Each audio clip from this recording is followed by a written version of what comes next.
শুরু করছি বাকের ভাই গল্পের তৃতীয় পর্বের দ্বিতীয় অংশ। যারা তৃতীয় পর্বটির প্রথম খণ্ড এখনও শোনেনি তারা অবশ্যই আগে ডিসক্রিপশনে দেওয়া লিঙ্ক থেকে তৃতীয় পর্বের প্রথম অংশটি শুনে নেবে। আর দেরি না করে শুরু করছি তৃতীয় পর্বের দ্বিতীয় অংশ। কাবাডি খেলা শুরু হয়েছে প্রায় 1 ঘন্টা হলো। ইতিমধ্যেই দুই দলের মাঝে প্রতিযোগিতা সম্পন্ন হয়েছে আর পরবর্তী রাউন্ড খেলার জন্য বিজেতা দলও নির্বাচন হয়ে গেছে। খেলা শুরু হয়েছিল বেলা 2:30টায় আর এখন বাজে বিকেল 3:30। সকালবেলায় নৌকা ভ্রমণে গিয়েছিল কিন্তু বেশিক্ষণ ঘোরাঘুরি করতে পারেনি। একটা বিশেষ কারণে বাঘের ভাই খুব ভয় পেয়ে গেছেন আর শীঘ্রই মধুকে নিয়ে ফিরে এসেছেন। নৌকায় করে তারা তখন বিলের মাঝামাঝি চলে গিয়েছিল। চারপাশে অপরূপ প্রকৃতি, কলমিলতা আর শাপলা ফুলে ভরপুর জলাশয়। সকালের তীক্ষ্ণ রোদ বিলের পানিতে ঝলমল করছে। বাঘের ভাই সকালের বিষয়টি নিয়ে আলোচনা করছিল। মধু, তুমি আমার ঠোঁটে কামড় দিছো কেন কও? আমার জানটা বাইরে সারছিল। তখন তোমার কি করা উচিত জানো? সরি বাকের ভাই, আমি ইচ্ছা করে দেইনি। ঘুমিয়ে করে স্বপ্ন দেখছিলাম তো, তাই অমনটা করে ফেলেছি। ইচ্ছে বা অনিচ্ছায় যাই হোক, কামড় তো দিছো, অন্যায় তো করছো, আর তাই শাস্তি তোমারে পাইতেই হইব। এই শুনুন, দোষটা কিন্তু আপনারই ছিল। আপনি আমার ঠোঁট কামড়ে ধরে রেখেছিলেন আর ছাড়ছিলেনও না, তাই বাধ্য হয়ে আমি আপনার ঠোঁট এমনটা করেছি, কামড়ে ধরেছি। এই মিথ্যু, একদম মিথ্যা কইবা না। বাঁচবার জন্য এখন কত কিছুই কইবা আমি জানি, কিন্তু অত না, শাস্তি তো তোমারে পাইতেই হইব। আচ্ছা ঠিক আছে, দেন আপনার যা খুশি মন চাই তাই শাস্তি দেন। না না, এখন না। তুমি আমারে যেখানে যে সময় দিছাও, আমি তোমারে সেই সময়ে শাস্তি দিব। আচ্ছা দিয়েন। নৌকা চলছিল, মধু বিলে হাত দিয়ে জল নাড়ছিল, কিন্তু হঠাৎ যেন কি হলো, বাকের ভাই চিৎকার দিয়ে কিছু একটা টান দিয়ে ছুঁড়ে ফেলে দিল। মধু দেখতে পেল তিনি যেটা ছুঁড়ে দিলেন সেটা একটা সাপ ছিল, যেটা আরেকটু হলেই মধুকে সবল মারত। এরপরেই তিনি নৌকা ঘুরিয়ে ফিরে আসেন। মধু শুধু তার দিকেই তাকিয়ে ভাবতে থাকে তিনি কিভাবে সাপটার ল্যাজ ধরে ছুঁড়ে মারলেন। কাবাডি খেলার মোট 4টি দল, আর এদের মধ্যে থেকে মাত্র 2টো বিজেতা দলই সর্বশেষ রাউন্ড পর্যন্ত খেলে যাবার সুযোগ পাবে। আর তাদের মধ্যে থেকে যে দল টিকে যাবে অথবা সর্বশেষ পর্যন্ত অধিক পয়েন্টের অধিকারী হবে সেই দলই বিজয় হিসেবে ঘোষিত হবে। যেহেতু 1 রাউন্ড খেলা সম্পূর্ণ হয়েছে, অতএব বর্তমানে মধুদের মাঠে নামার পালা এসে গেছে। তবে সমস্যা হলো খেলার জন্য 12 জন সদস্যের প্রয়োজন হলেও তাদের দলের একজন কম পড়েছে। 12তম খেলোয়াড় হিসেবে যাকে মনোনীত করা হয়েছিল তার নাকি হঠাৎ করেই গুরুতর শারীরিক অসুস্থতা দেখা দিয়েছে। ইতিমধ্যেই তাকে নাকি মেডিকেলে ভর্তি করা হয়েছে।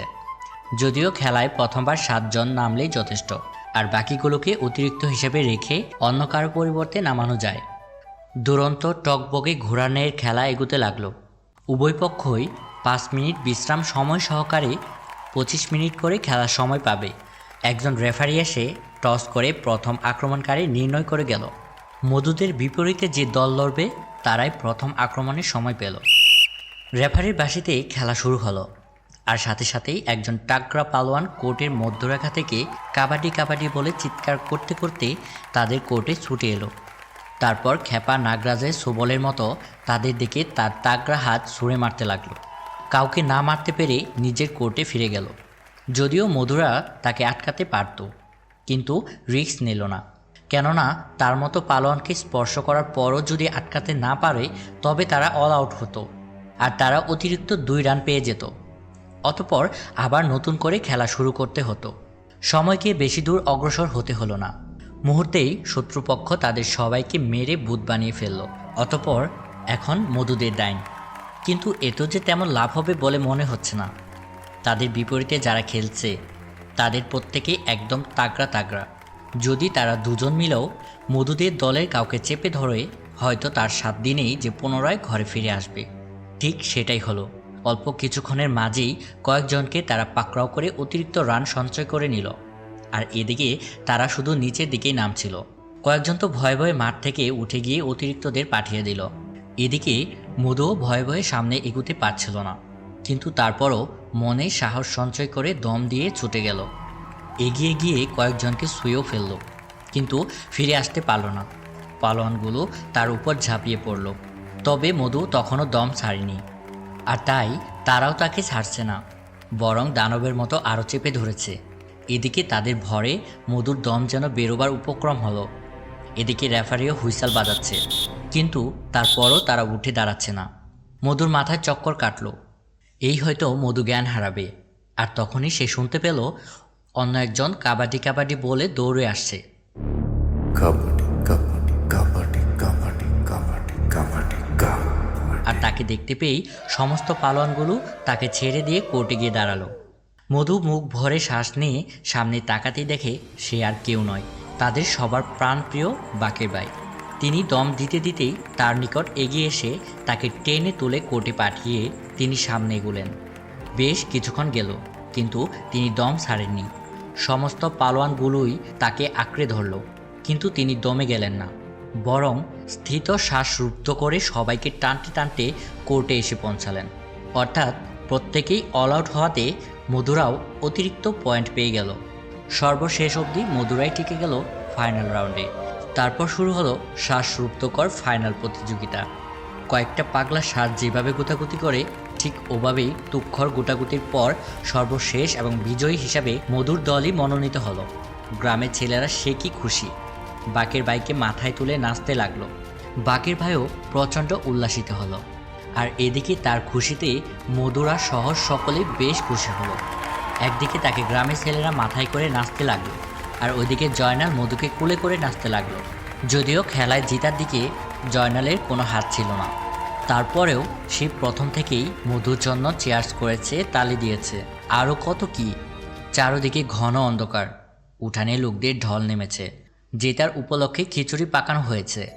মা, আব্বু, নানু, জয়নাল সকলেই মানুষকে খিচুড়ি পরিবেশন করতে ব্যস্ত। আর এদিকে মধু বাকের ভাইয়ের সেবায়। জেতার আনন্দে কেউ খেয়ালই করেনি তিনি তার এক পায়ে প্রচণ্ড আঘাত পেয়েছে, আর অন্যদিকে তার ডান হাতের কনুইয়ের দিকে বেশ খানিকটা ছড়েও গেছে, আর সেখানটায় রক্ত জমে কালচে বর্ণ ধারণ করেছে।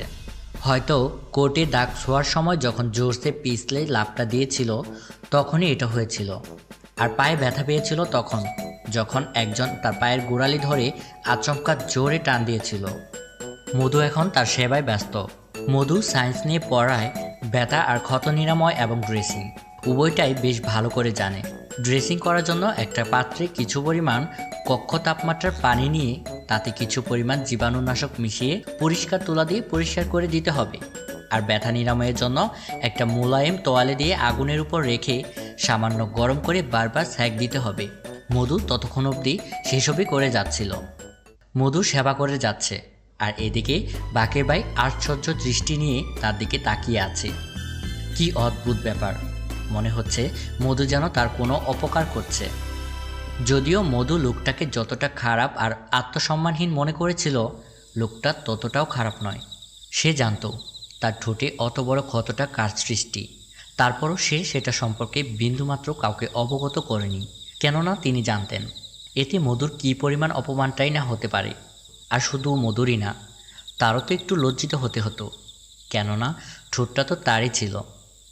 সে যাই হোক, মধু বাকরুদ্ধ হয়ে নিম্নপানে দৃষ্টিপাত করে তার পায়ে সেঁক দিচ্ছে। তবে হঠাৎ করেই বাকের ভাই মধুকে ডেকে উঠলেন। মধু একটু ভীত হয়ে তার দিকে তাকাতেই তিনি বলে উঠল, কি দিয়ে দাঁত মাজু যে দাঁতে এতটা ধার?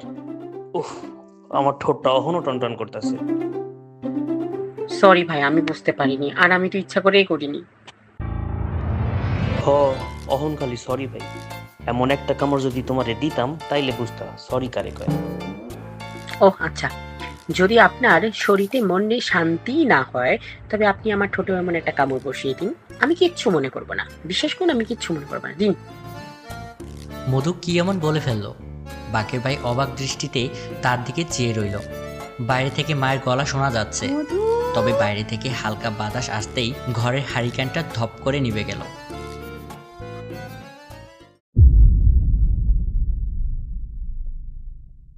বন্ধুরা, শুনছিলে বাকের ভাই গল্পের ৩য় পর্ব। আজকের এই পর্বটি তোমাদের কাছে কেমন লাগলো সেটা কমেন্ট করে জানাতে একদমই ভুলবে না। গল্পটি ভালো লাগলে একটি লাইক অবশ্যই দিবে, কেননা তোমাদের একটি লাইক আর কমেন্ট আমাকে পরবর্তী গল্প দিতে উৎসাহ জাগায়। শীঘ্রই ফিরছি তোমাদের জন্য পরবর্তী পর্ব নিয়ে। সে পর্যন্ত সবাই খুব ভালো থেকো আর বাংলা স্টোরি সাথেই থেকো। বাই। আমার ভাই তোমার ভাই, বাকের ভাই, বাকের ভাই, জবাব নাই, জবাব নাই, বাকের ভাইয়ের জবাব নাই। আমার ভাই তোমার ভাই, বাকের ভাই, বাকের ভাই, জবাব নাই, জবাব নাই, বাকের ভাইয়ের জবাব নাই। আইলো রে মিয়া সাহেব রিক্সাতে করিয়া, সাঙ্গু পাঙ্গু সাথে কইরা আইলো রে সে নিয়া, আইলো বাকের মিয়া, আইলো বাকের মিয়া। আমার ভাই তোমার ভাই, বাকের ভাই, বাকের ভাই, জবাব নাই, জবাব নাই, বাকের ভাইয়ের জবাব নাই। জবার ভাই তোমার ভাই, বাকের ভাই, বাকের ভাই, জবাব নাই, জবাব নাই, বাকের ভাইয়ের জবাব নাই।